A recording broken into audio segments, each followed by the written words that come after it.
Welcome to this explainer. Okay, let's jump right in because I know why you're here. Are those amazing, spicy summer treats leaving you with just relentless heartburn and discomfort? For millions of us, seasonal acid reflux completely disrupts our plans, ruins our meals, and even wrecks our sleep. It takes a massive toll on both your happiness and your health. But what happens when ancient Ayurvedic rituals and modern scientific insights actually join forces to heal your gut? Well, today we're going to walk through a 7-day, step-by-step protocol proven to soothe that summer burn, restore your digestive harmony, and really just help you enjoy the season again. So we've literally all been there, right?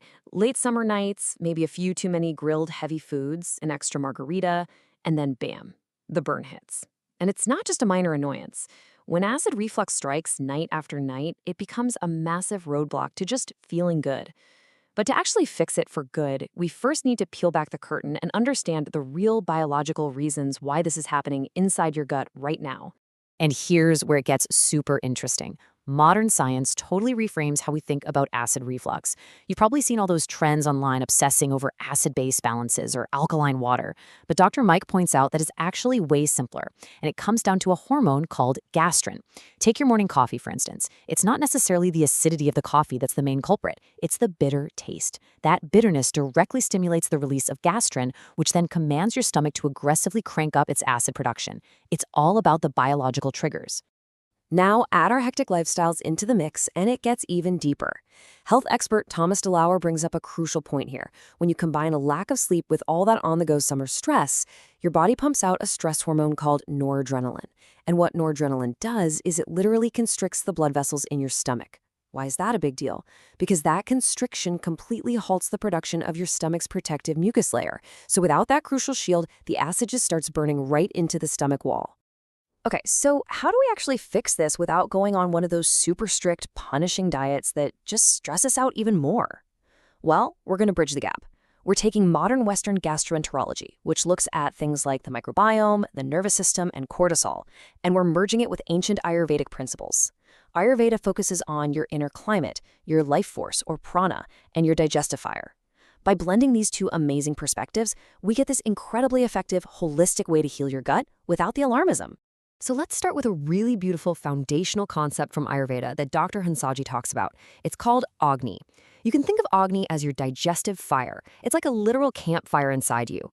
When you eat in a way that aligns with this fire, carefully kindling it rather than just dumping logs on it, your body breaks down food efficiently without creating toxins. In Ayurveda, those toxins are called ama, basically undigested metabolic waste. But when your Agni is strong, even the simplest meals are transformed into powerful healing medicine. Which leads perfectly into this idea of our inner climate. Ayurvedic practitioner Nidhi Panda has this great observation. She points out that our modern, constantly hustling, caffeine-heavy lifestyles leave us fundamentally hot and dry. I mean, think about it. Late nights, way too much coffee, always rushing around. It literally dries us out. But as she so eloquently puts it, in order to thrive and actually heal, the climate inside our body, our nervous system, and our emotions naturally craves being warm and moist. All right, let's get into the action plan. We are mapping out a highly actionable 7-day protocol. It's structured as a daily rhythm to restore that digestive harmony from dawn to dusk and to bring that essential warmth and moisture back into your system. We're going to break this down into 3 simple phases: morning, midday, and evening. Phase 1, your morning routine. Remember, when you wake up, your body is a bit stagnant and definitely dehydrated from sleep. So start your day by gently waking up your system. You want to flush out that overnight stagnation with a hot cup of water and just a tiny pinch of ginger powder. It's this incredibly soothing, warming way to coax your Agni back to life. Then follow that up with some gentle movement. Do all of this before you even think about reaching for the coffee maker. And speaking of that movement, yoga instructor Adrienne recommends starting with some deep breathing and gentle knee-to-chest compressions while you're just lying comfortably on your back. By literally hugging your knees in, you are gently massaging the hip crease, the liver, and the kidneys. It's like a soft internal massage. This brings fresh, relaxing circulation and lymphatic flow right into your gut, waking up your organs without triggering any stress hormones whatsoever. Now, I know what you're thinking. What about the coffee? Don't panic, you can absolutely still have it. But both neurobiologist Dr. Andrew Huberman and Nini Panda strongly recommend waiting at least 60 to 90 minutes after you wake up before having any caffeine.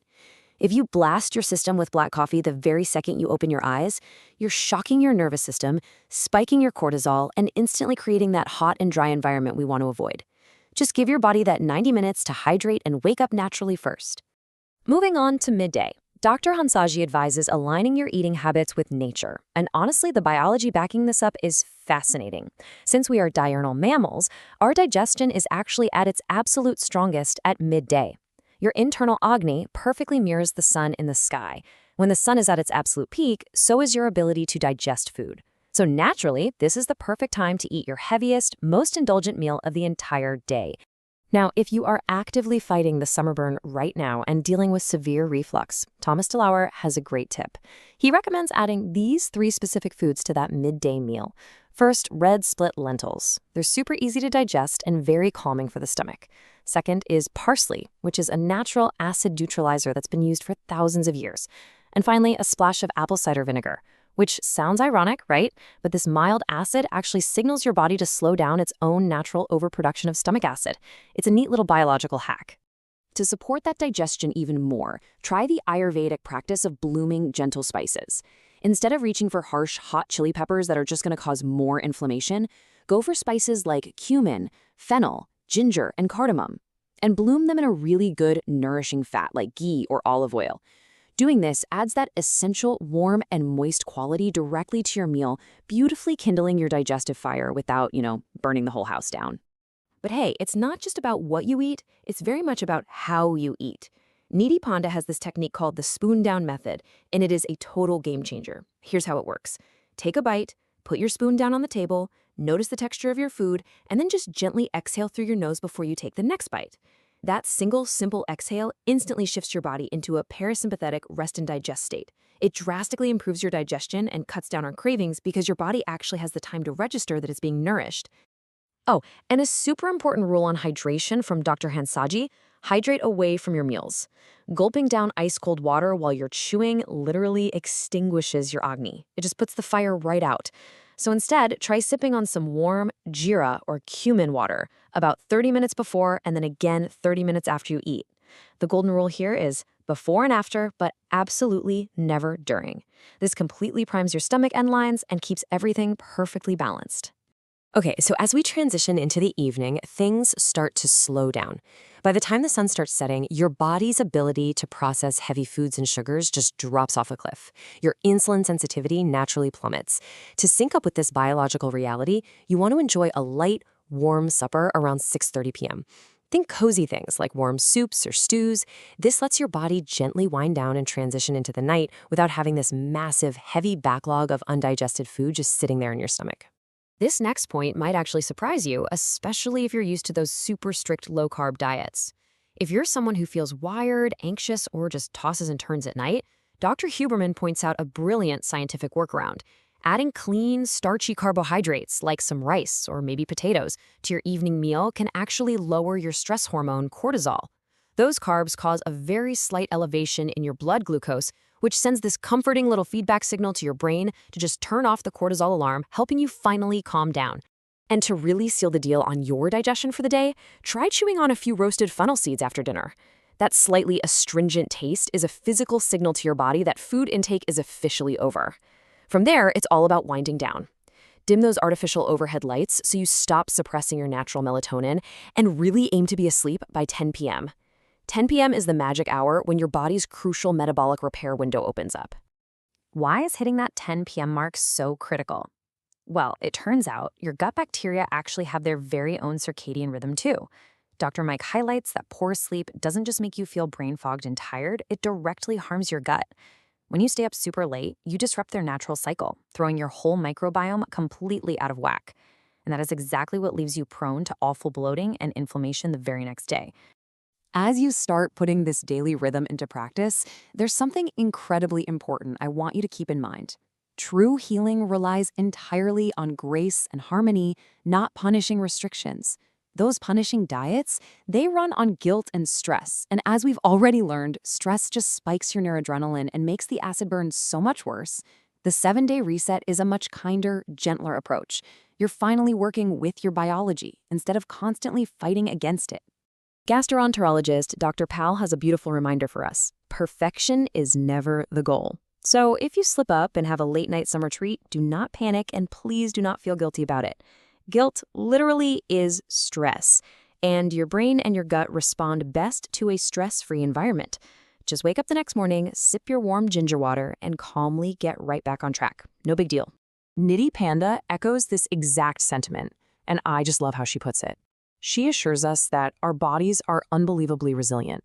Your body naturally wants to heal. It inherently wants to find balance. You don't have to force it or do anything crazy and extreme. If you just provide it with a warm, supportive, and consistent environment, your gut will naturally and gracefully repair itself.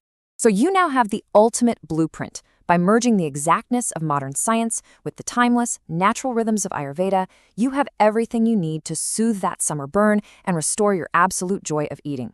So I'll leave you with this one thought. What simple, consistent step are you going to take tomorrow morning to kick off your 7-day reset? Just pick one small thing and let the healing begin.